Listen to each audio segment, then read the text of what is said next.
Hello everyone, welcome back to Questions in Catholicism. I'm Nathan Sawyer and this is Sawyer Studios. This video is definitely by far the most difficult video I have ever made on this channel. I'd like to just preface this out by saying that if you're part of Sawyer Studios, if you subscribe to me, you probably know that I'm Catholic. If you don't know that, then you probably haven't been subscribed for a very long time, but I have an entire Questions of Catholicism playlist on my YouTube channel, and pretty much I make these videos from time to time periodically. You can leave any questions in the comments of these videos and I'll try to answer them in a video in regards to Catholicism or the church or Christianity or whatnot. And yeah, I just send these videos just to let people know what I believe, because I think that's important. But we have a bit of a spicy question today, because in my past, most recent Questions in Catholicism video, when I talked about being an RCIA sponsor, someone left in the comment section this question. And I was like, well, I said that I answer any question, and so I can't just say no to that. This is definitely a hot topic today, and I think that there's a couple things that should be addressed before we get into that question of same-sex relationships. I think we should talk about what is a relationship and what is it for. In my opinion, I think being in a romantic relationship, such as dating someone or courting someone or whatever you want to call it, the end goal should be to marry them. I don't think that there should be such thing as a just casual relationship. I mean, I know people do that, and so I'm just saying my opinion. I think that every romantic relationship should have the idea that it could end up in marriage, and sort of not going into a relationship saying like, this I know is not going to end up like potentially in marriage, like I literally just want to have fun with you, sort of like what we would call in these days like flings, or I guess friends with benefits, or whatever type of relationship that is slightly romantic, that both parties understand are temporary. I feel like isn't something that I personally agree with. So when it comes to a relationship, specifically a romantic relationship, I think that the end goal of that has the potentiality, as long as there's always an openness to that it could end up in marriage. And that doesn't mean that every relationship you get into, you're going to marry that person. I mean, what's the main reason to date someone? The main reason is to find out, do I want to marry them? And if I do, then hopefully the other person feels the same way and you end up marrying them. And if not, then you two break up, part ways, and hopefully find someone else that you do want to settle down with and be married to. But if the end goal is marriage, we have to discuss what marriage is. And I think that there are multiple different views of why people get married. In the church, marriage is seen as a vocation, which I don't think is usually something that the general population sees marriage as. I don't think people would correlate those two words together. If you don't know what vocation means, vocation is something that you are called to, such as if I feel like my vocation is to be a teacher, then I'm probably going to go out, get a degree, make steps towards that vocation to become a teacher. But with that vocation of me becoming a teacher, there are responsibilities that come with being a teacher, such as caretaking of my students, making sure that I'm fostering growth, a healthy learning environment, a safe learning environment, making sure, specifically I'm a music educator, so specifically helping them grow in their musicianship, in hopefully their love for music. For me personally, that's a goal for mine.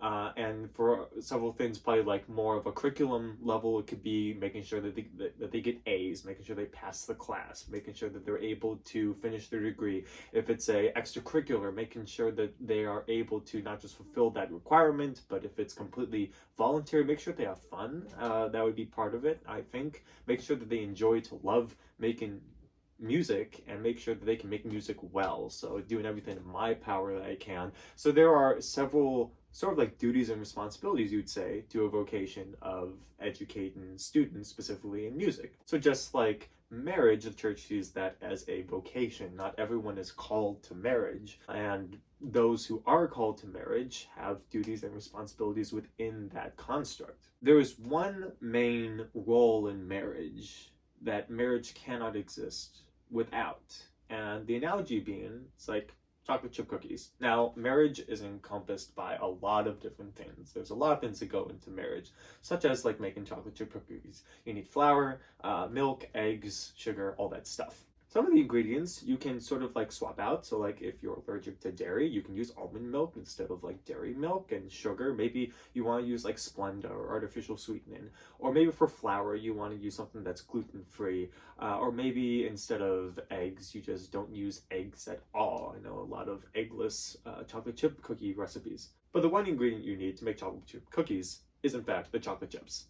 If you don't have chocolate chips in the cookies, then they're not chocolate chip cookies. They're just some other type of cookie. So in marriage, that context, the one ingredient that is necessary in that is the sexual relationship.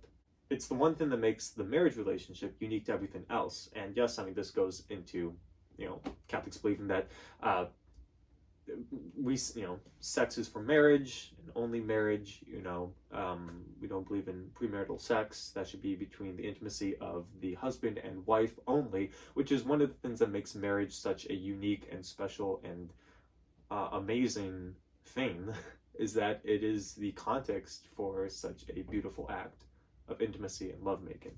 And there are two ends for sex. Both of them are equally as important as the other, and neither trumps the other one. And we can discuss a little bit on what happens if one of them trumps the other one, because bad things usually occur. The two, I guess, products, the natural products, of having sex with your married partner, one is the intimacy, the growth of love between the two, because there's so much science behind it. I'm not going to go into it. I'm not going to pretend I'm a scientist on sex or whatever, but the chemicals released in the brain, how the bodies actually connect between that action, like there's literally a physiological and biological deeper connection when two people have sex. It doesn't just feel good.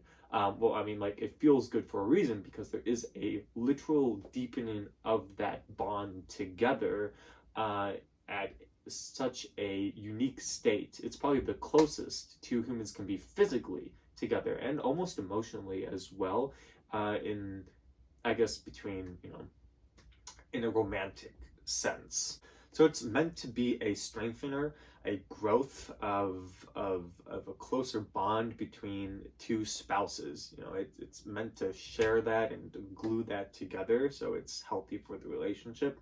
The second aspect of sex is that procreation. Obviously, this is how humans reproduce, and so a natural occurrence, not all the time, but a lot of the times people have sex, you usually end up having a baby. The woman usually gets, pregnant, and there you go. Now, this doesn't happen every time, but the idea of being open to that natural occurrence of the natural effect of having sex with someone is that they could be pregnant and you could have offspring and children. And part of the marital duties on top of that is raising the next generation of your kids to be just good people. So we see that within this realm of sex, you have the closer intimacy of the partner and the also procreation of children. And if we take one of those two aspects away, we get some pretty ugly stuff. I mean, let's say that you want, if you keep procreation but get rid of intimacy, I think the most awful example of that, and most probably blatant example of that, is rape. When a rapist, when they rape someone, they are taking sex. If they don't use protection, there's that openness to having procreation, like having children, but there is no intimacy. There is no strengthening of a bond. It's a gruesome, hateful, and ugly act that doesn't show love between two people. It's forced upon. It's used as a weapon, and it's violent. And so when you take away that intimacy and love aspect, growth of two people, specifically in a marriage context, then it becomes completely evil. Same if you were to take away the openness to procreation. And let's say if you were to add birth control. And yes, I mean, that would be a whole other video why Catholics don't believe in contraception. We could talk about that way later. But when you take away the aspect of being open to life, and it's just intimacy between two people, there are many risks with that. And I mean, I'll give a few. I could go more in depth, as I said. If you guys want to see a video on that, just let me know in the comments below. But there is a higher temptation, I should say, of using that person for pleasure rather than deepening the bond. It sort of affects the intimacy level of that, because if there's birth control being used, a lot of the times it's in the non-context of marriage, first of all, and you're trying to avoid the, I guess you probably see it as a consequence of having children, when one of the most beautiful gifts of having sex is children. So you're separating that natural law, that natural effect, with something that is unnatural, that's man-made, in order to prevent that from happening as a result. And a lot of the times, if that isn't there, it is very easy to just use sex as something, as a selfish desire of taking pleasure rather than giving yourself to another person, which should be more of a selfless act. Why does all this matter in the grand scheme? Let's go back to the original question. So I guess the short answer is no. I mean, I don't agree with same-sex relationships. The more longer answer is that in a secular world, in a world in which we live, there are going to be many things that people disagree with, but I think should be legal. In a secular nation, a nation specifically that's separation of church and state, you can't outlaw same-sex relationships like that. That would be very quite insane. As far as same-sex marriages go, civil unions, I think that as far as the legal stand-ins, like everyone should receive the same tax benefits, everyone should receive the same anything, like I've never been married before, so I don't know exactly what all the benefits are of being married. But as far as the secular world goes, any couple, same-sex, whatever, should receive the same exact benefits from the state that a heterosexual marriage, a opposite-sex marriage happens. That it should all be the same. It should be equal within that sense. But there are two things to note: that there are a difference between marriage within the context of the government, of the state, versus marriage in the eyes of God. Because there are many, even heterosexual relationships, marriages, that can be seen as marriage in the eyes of the state, that's not seen as marriage in the eyes of God. And we actually just read about this in the Catechism. We've been going over matrimony a lot. If you haven't been following that, if you're Catholic, you should really follow Father Mike Schmidt's Catechism in a Year podcast. It's been such a great journey. I've learned so much. There's a lot of things that could affect a marriage. It could be seen as valid in the eyes of the state, but not necessarily in the eyes of God. And some of that also has to do with divorce. Like, sometimes if the church doesn't give you an annulment, you can't be divorced. Even if the state divorces you, even if you are legally divorced in the eyes of the government, you are still married in the eyes of God in many circumstances, unless the church approves of an annulment. There are many things that I think the state should, be equal on and approve on, but that doesn't mean that the church is going to see it that way, or God is going to see it that way.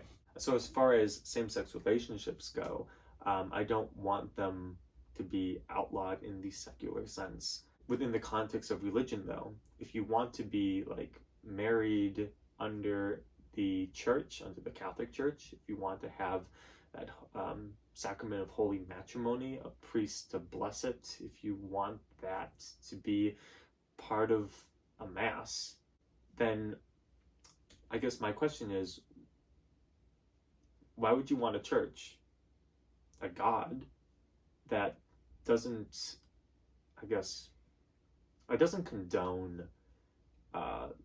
this particular union to be blessed in knowing this, to be blessed in the church? Of course, there are multiple denominations out there that are fine with it, but as far as what Catholicism is and what we believe, we have taught for centuries, what we believe that God has taught through Scripture, through the church, through the apostles' teachings, through tradition, marriage is historically between one man and one woman. We can go all the way back to the Old Covenant as well, talking about even from the very beginning of Genesis, of man and woman, their purpose and their biological purpose, and how they complement each other. And one of the things that it's not the fact that the church hates gays or lesbians or anything like that, but we see, going back to what is a relationship is meant to potentially lead to marriage. And what is marriage? What are the marital duties? To have sex, and part of that is procreation of children. And we see that two men can't procreate, two women can't procreate. And if they can't do that, they can't perform the marital duties. And if they can't perform the marital duties, if they can't fulfill that vocation, then they shouldn't pursue marriage as a vocation if you can't fulfill it. If I didn't know anything about music, or if I didn't play any instruments or whatnot, if I wasn't planning on learning how to teach music, I shouldn't pursue a vocation in music education. If I hate students, shouldn't pursue a career in music education, probably. So once again, looking back at marriage, not as necessarily something that everyone should do, but once again, as the church puts it, as a vocation, as something that you're called to, where there are specific responsibilities tied to that. That's the only reason why the church can't allow same-sex relationships and marriages, is because it would be impossible for them to fulfill those vocations out. So it's not like, oh, we hate these people, they're different, and so because of that, we're going to take marriage away. It's like, no, it's like, if they could fulfill the marital roles, and what that is, then yes, you could be married. But the fact is that biologically they cannot, and that's not how God designed man and woman. So I'd like to leave you with this, once again. I think there is a huge difference between marriage in the eyes of the state and what that is legally versus the sacrament of holy matrimony in the church, in the eyes of God.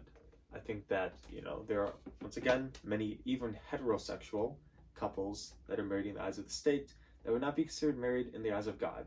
So it's not just homosexuals, there is a distinct difference. But when it comes to the sacrament of holy matrimony, when you're up there before the priest in that wedding mass service, you are proclaiming to everyone that this is a vocation that you feel God has called you to. Not only do you feel God has called you to this vocation, but he has called you to this vocation with this person, and that you two are going to faithfully not just follow the teachings of the church, but also perform the marital duties and responsibilities that come from this vocation of marriage.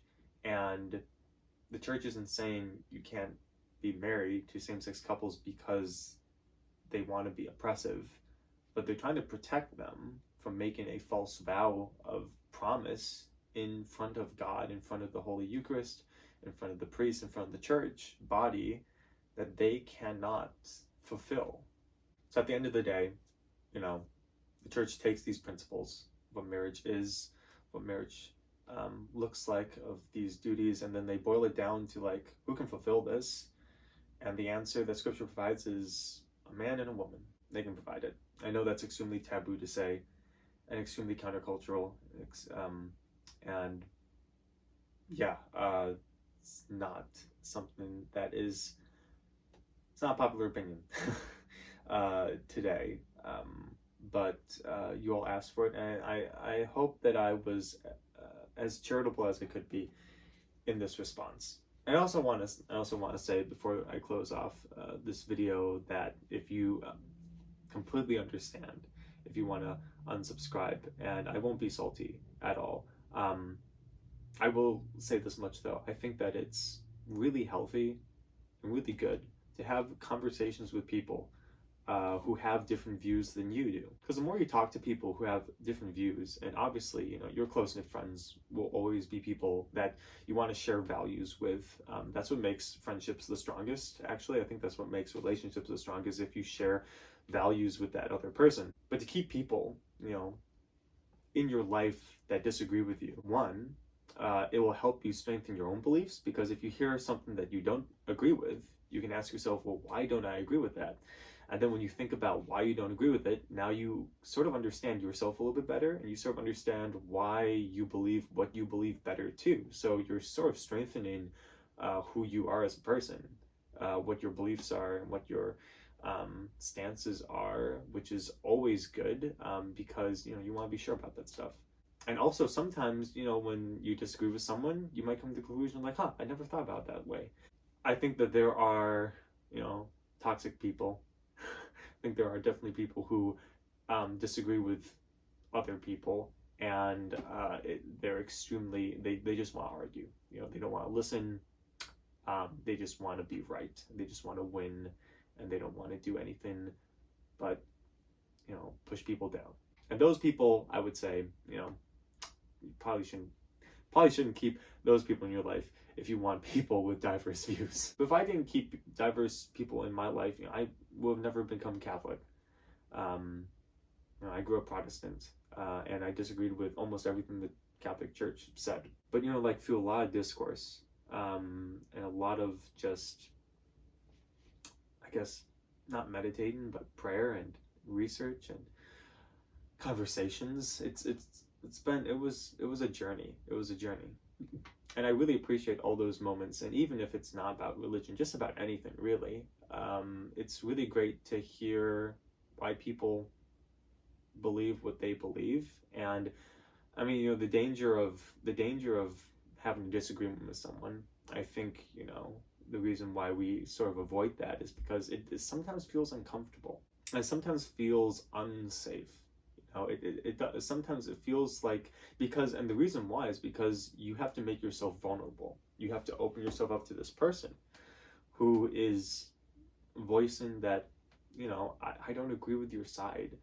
And it's hard to come across that, because I think that it also feels hard to feel loved by a person who might disagree with you, or might disagree with something you're doing, and it doesn't feel good. But I just want to say, even if you do unsubscribe, I want to say that I love you. I love you all very much, and I probably don't know half of my subscribers, but I just want to say you all are people.